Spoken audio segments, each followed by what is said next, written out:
If you're joining from YouTube, you're probably going to hear a lot of background noise. Just sit with me for a second while I get this all set up.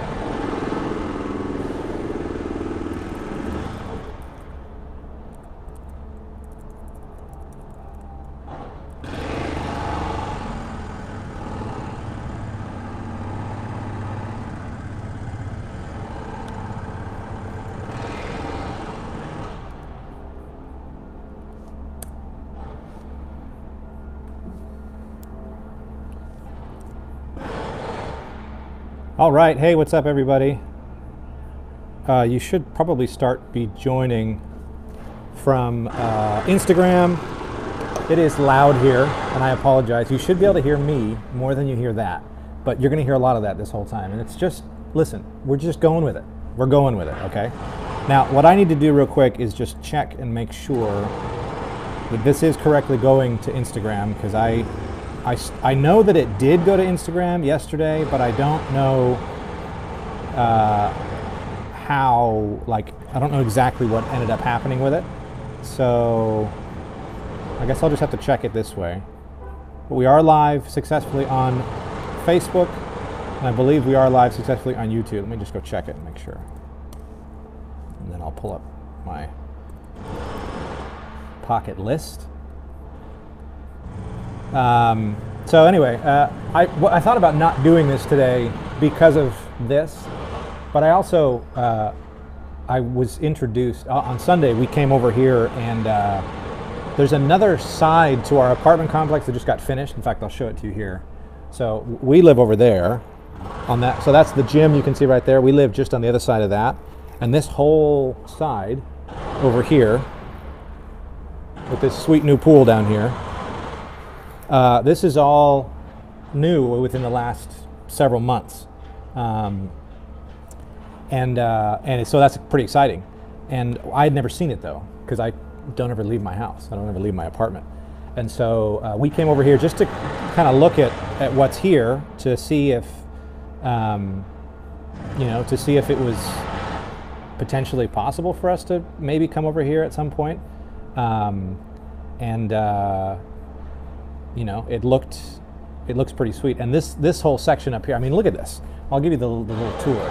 So obviously there's the pool down there. You can see that, right? Pretty sweet little pool area. We have a pool on our side. It's over there. You can see it. But over here, this whole lounge deck area, there's a big TV back there with those lounge chairs you can see. So it's like a theater area.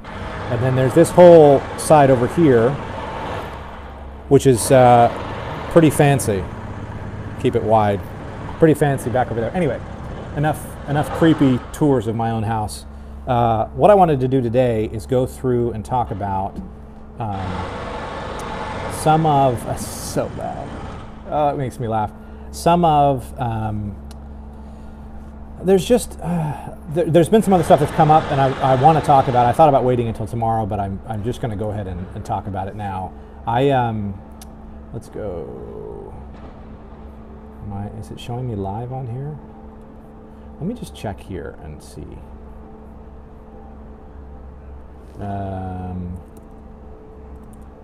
So, info. Okay, so it's live. Good. E-comments. Sweet. So anyway, let me pull up Pocket here, and we'll go through some of the stuff. By the way, yesterday I talked about there's that new phone that's supposed to be carrierless and free forever. It's called Volk. I found it yesterday because it popped up. They did a good job. They're doing a good job with their advertising, and it popped up on my feed again yesterday. So I took a look at it again. I'm excited about it, not just because of the implications of shared network connectivity like that, but also because Volk means wolf in Russian. I thought that was just kind of cool. I don't know if that was why they named it that, but I thought that was kind of cool. The big thing that just hit me yesterday that I just have to get out, I have to talk about today. We watched, so because we signed up for our HBO subscription, because we watched Game of Thrones, if you listened yesterday, you'll know all about my rant that has to do with Game of Thrones and all that. But we watched yesterday the show about Elizabeth, the show about Theranos. I forget her name already. It's been literally not even 24 hours, and I've already forgotten. By the way, if you're joining just now, just ignore the background noise. Hopefully my voice is louder than that, but there's just construction happening right across the street. There's not a whole lot I can do about that. So, the interesting thing about, so we watched this Theranos documentary, and I know there's a movie apparently that's supposed to come out this year at some point with Jennifer Lawrence, I think. But there's a lot of stuff, and the point that they were making was that she was faking it because she had this dream that she wanted to realize, but she didn't have enough data and didn't have enough the ability to set realistic expectations for herself. Like she was definitely one of those, I have a dream, this is the thing that I want to do, and we're going to do it. And it doesn't matter what it takes, we're going to make it happen. And the dream and the vision is more important than the reality of whether or not it's even possible, right? And as roadblocks came in, it was all, no, we're going to make it happen. And I think it's very scary, because she is an example of somebody who was influenced by Steve Jobs and a Steve Jobs types. And she came up at the very, very beginning of an era that I'm a part of, by the way, where it's been so drilled into our minds, if you believe, then you can achieve. And vision and passion is what's most important. And I mean, obviously, the point that they were making in the documentary, I don't need to remake because they did a good job of that. But the thing that I found was that it ties so perfectly into what I was talking about yesterday with the Game of Thrones thing, because like she is somebody, as I was watching that, it became very clear to me that she is somebody that would take such pride in not watching Game of Thrones, because she only sleeps 4 hours a night. She wears the same clothes every day. You know, she does the same things every day. She's so married to this company and this idea. And I think I've been in that same position myself, where I give too much of myself to my work, and there's a point where there's diminishing returns on the amount of time you spend, and it's like we're talking about on a micro scale. So I can look back, and the days that I have been the most productive, like that I've not just in terms of like amount of things done per hour. I'm talking about amount of things done in one day. The days that I've been the most productive by that standard have been the days that I've worked the least, like the least number of hours. And the days that have been the least productive have been the days that I've worked the most. So I've worked 12, 15, 18-hour days. I've worked 24-hour days and gotten almost nothing done. Because you don't, like, time spent on something doesn't necessarily equal output, because that's just not the way that we work as individuals. I kind of wish that was the way that it was. Oh, I gotta turn I just realized that the YouTube live stream was set as unlisted, so nobody will have seen it until now. If you're just joining from YouTube, or if you join in the next little bit, you can ignore all the background noise. But anyway, so watching this thing, it became so clear and apparent to me that if you don't zealously protect the balance in your life and shoot for hyper productivity and not for what other people would consider a good work ethic, two amazing things happen. First of all, you end up getting more done. That's been my experience. But also, you are able to exist in a society in a way that allows you to not fall victim to the thoughts that we can sometimes let ourselves fall victim to around whether or not something is even possible. Right? The only reason why she, in my opinion, I don't know her, and I honestly didn't know much about this story until yesterday. So I'm definitely speaking out of turn.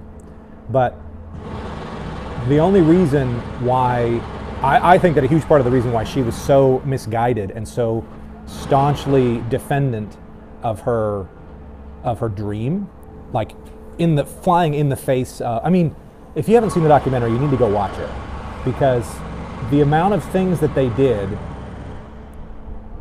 in order to prop up this dream, and they do a very good job of making the point in the movie that it wasn't like she was out to deceive people.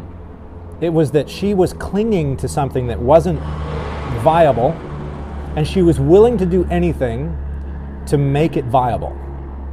So it's like, you know, they talk about nobody. In fact, it's funny because we just watched the OA, and there's a scene where Hap from the OA. If you haven't seen the OA, you can just listen to the example because it'll make sense. But Hap's talking to Prairie, and he goes, "Nobody thought that a 4-minute mile was even possible, like physically possible according to the laws of physics, until somebody did it. And then 6 weeks later, another person did it. And then now high schoolers could do it." And that's a very dangerous concept, because on the one hand, you know, you've got, on the one hand, you can have, you know, it's true, you can have a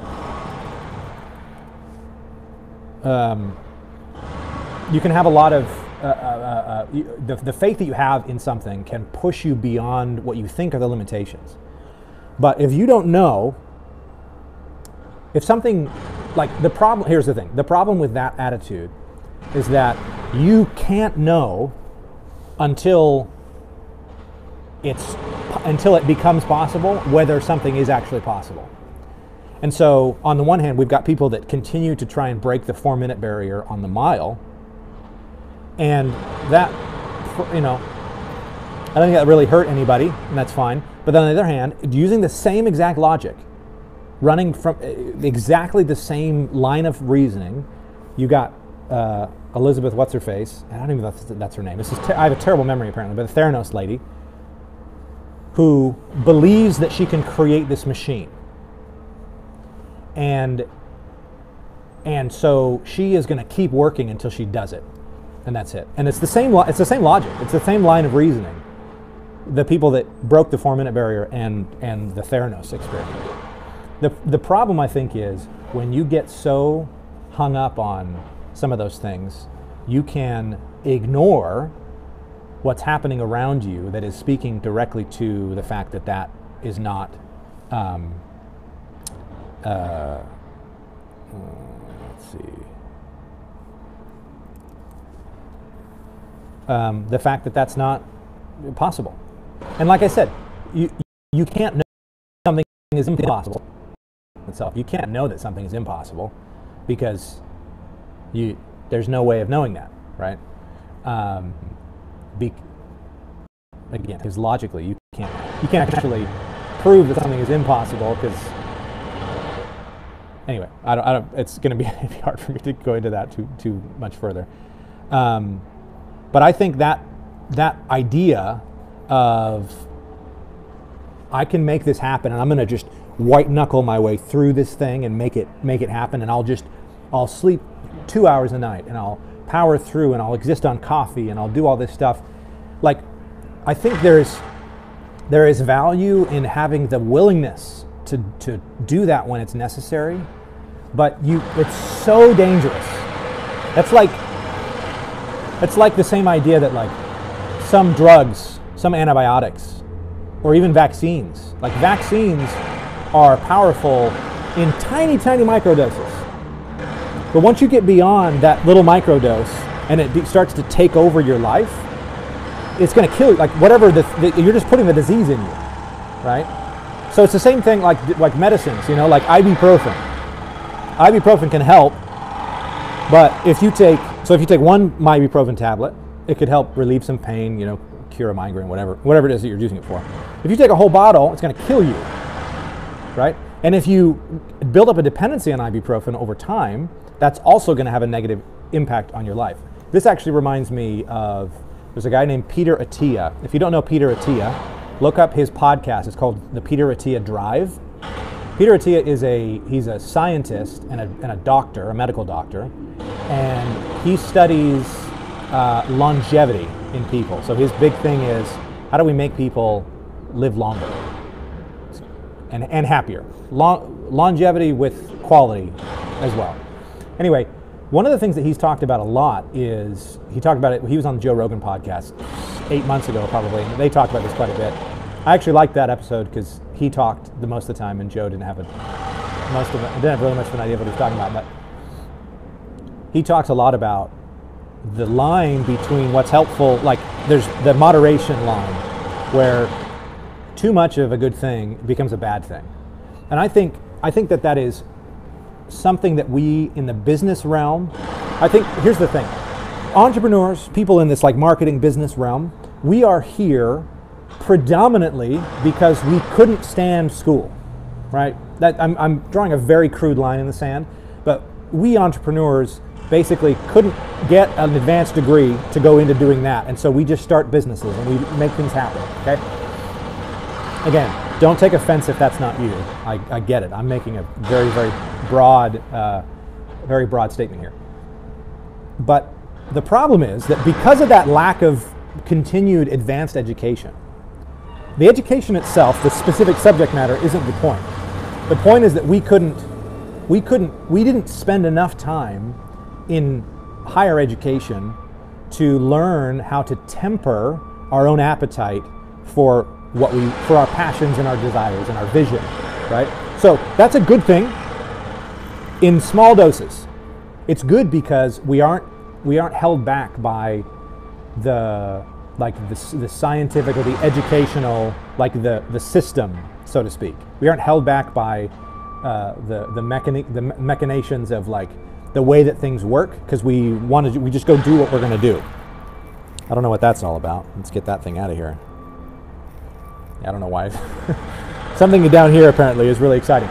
But the problem is, on the flip side, we can run into the problem where we can overemphasize in our lives the freedom aspect of being an entrepreneur, the rules-less aspect, the whole idea of you can do whatever you want if you believe it enough and if you have a strong enough passion about it.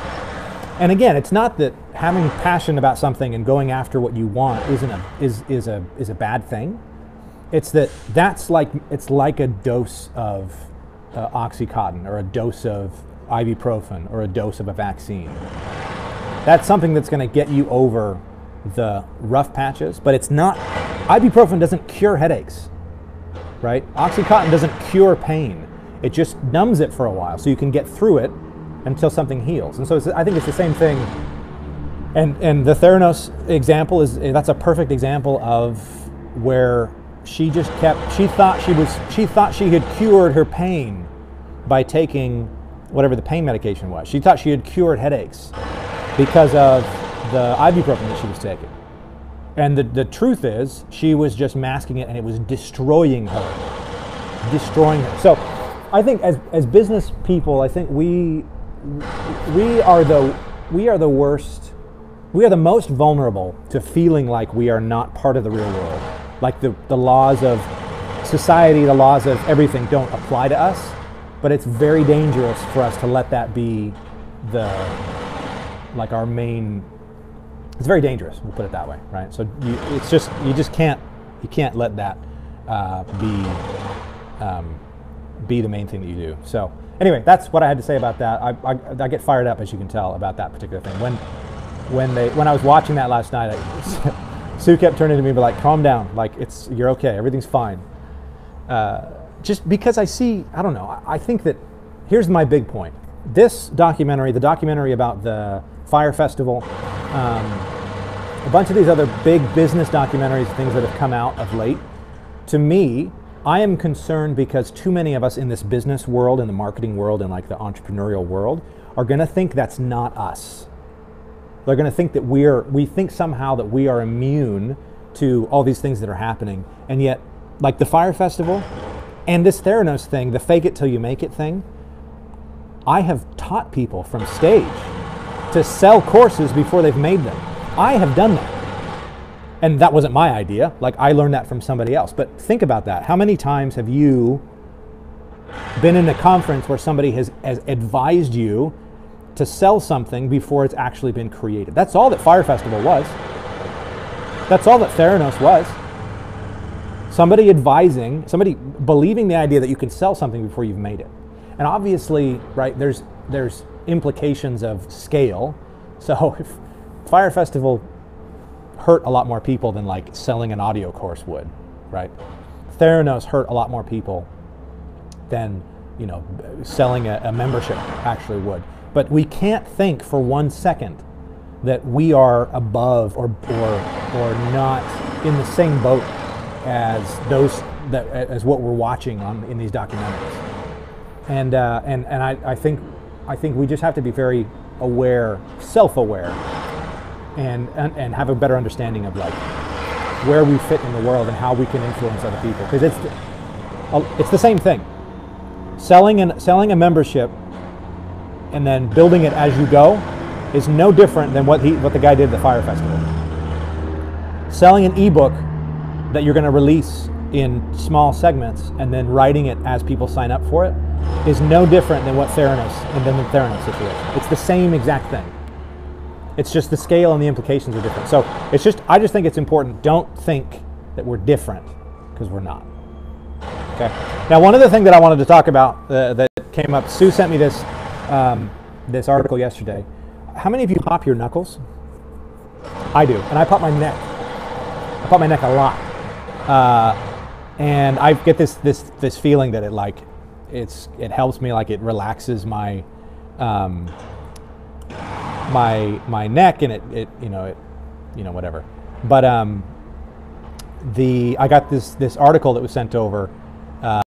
There was a lady. She's a paramedic, and she was partially paralyzed because she cracked her neck and broke a blood vessel in her neck, and woke up the next morning. She'd had a stroke, and she lost feeling in, I think it was her left side. I'll look it up because I got the article right here.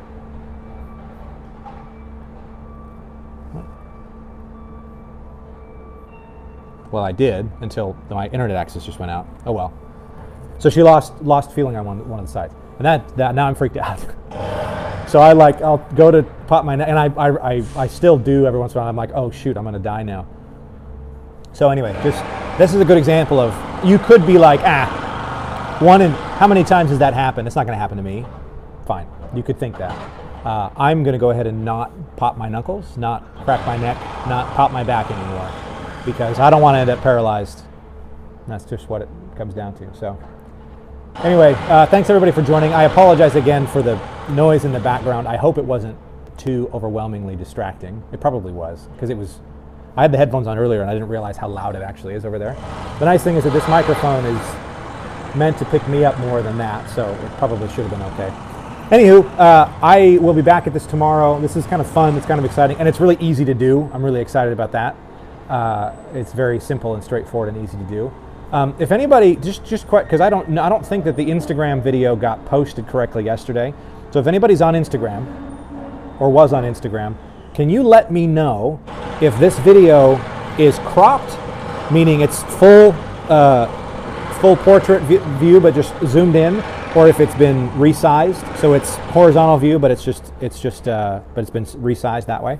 I'm interested to know. I'm going to try and make sure that it actually gets saved this time, but I don't know if I'm going to do it right, because I don't exactly. It's kind of a complicated process. So anyway, happy Tuesday to you. I hope you enjoy your day. I will see. Well, I won't see any of you, but you will see me tomorrow. Peace.